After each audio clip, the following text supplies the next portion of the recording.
अस्सलाम वालेकुम व्यूअर्स, कैसे हैं आप सब। उम्मीद करती हूँ आप सब खैरियत से होंगे। आज मैं बनाने जा रही हूँ मसालेदार आलू बैंगन। बहुत इजी रेसिपी। उसके लिए मैंने हाफ कप ऑयल को गर्म रख दिया था। 2 मीडियम साइज़ के मैंने प्याज की कटिंग कर ली थी और फिर मैंने उसे ऑयल में ऐड कर दिया था। इसे हम थोड़ा सा फ्राई करेंगे। 3 से 4 मिनट के लिए हम इसे फ्राई करेंगे। गोल्डन ब्राउन नहीं करना है। बस जब आपको लगे कि नरम हो गए हैं तो बस इसके बाद हम इसमें ऐड कर देंगे 1 टेबलस्पून लहसुन अदरक का पेस्ट। लहसुन अदरक के पेस्ट की भी 1 मिनट तक भुनाई करेंगे ताकि इसका जो कच्चापन है वो दूर हो जाए।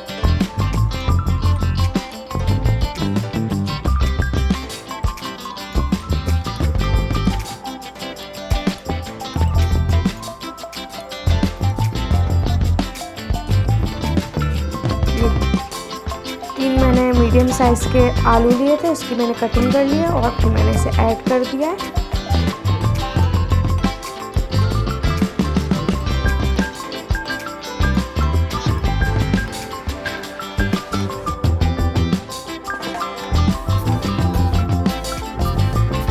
अब मैं इसमें ऐड करूँगी हाफ टी स्पून हल्दी, 1 टीस्पून इसमें मैंने पिसी हुई लाल मिर्च ऐड की है। नमक आप अपने हिसाब से ऐड कर सकते हैं। हाफ टी स्पून ऐड किया है। इसे मिक्स करेंगे।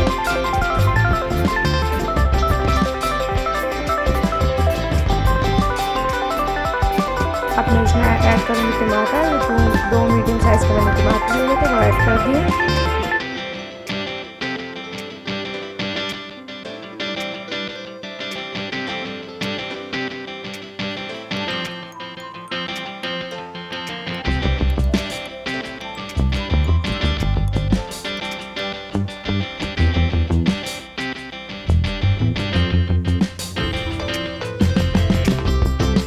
2 से 3 मिनट तक हम इसे पकाएंगे।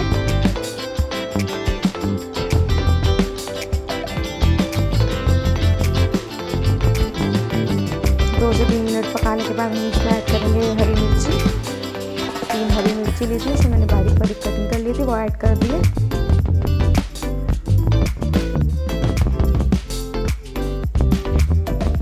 बिल्कुल मसाले वाले बनते हैं। इसे हम 10 मिनट के लिए इसे ढक के रख देंगे ताकि आलू और टमाटर अच्छे से गल जाए। इसका पेस्ट बिल्कुल अच्छी तरीके से तैयार हो चुका है।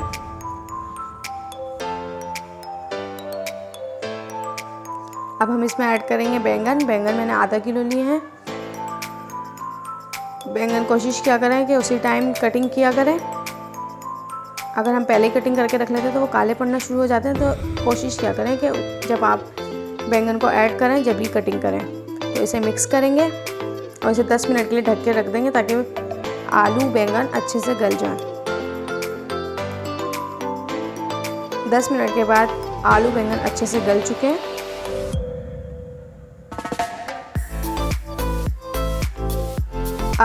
अब हम इसके ऊपर गार्निशिंग करेंगे। थोड़ा सा हरा धनिया ऐड करेंगे। 2 बड़ी हरी मिर्चें ऐड करेंगे।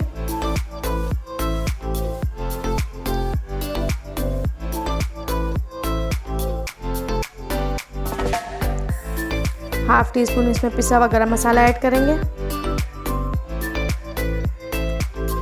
इसे मिक्स करेंगे। ये मिक्स हो चुका है। जो मेरे चैनल पर न्यू है प्लीज़ मेरे चैनल को सब्सक्राइब कर लें और बेल आइकन के बटन को ज़रूर प्रेस कीजिएगा ताकि आपको मेरी हर न्यू आने वाली वीडियो की नोटिफिकेशन मिल सके। लाइक कीजिएगा, कमेंट कीजिएगा, शेयर कीजिएगा। फिर मिलेंगे इंशाल्लाह। तब तक के लिए अल्लाह हाफिज़।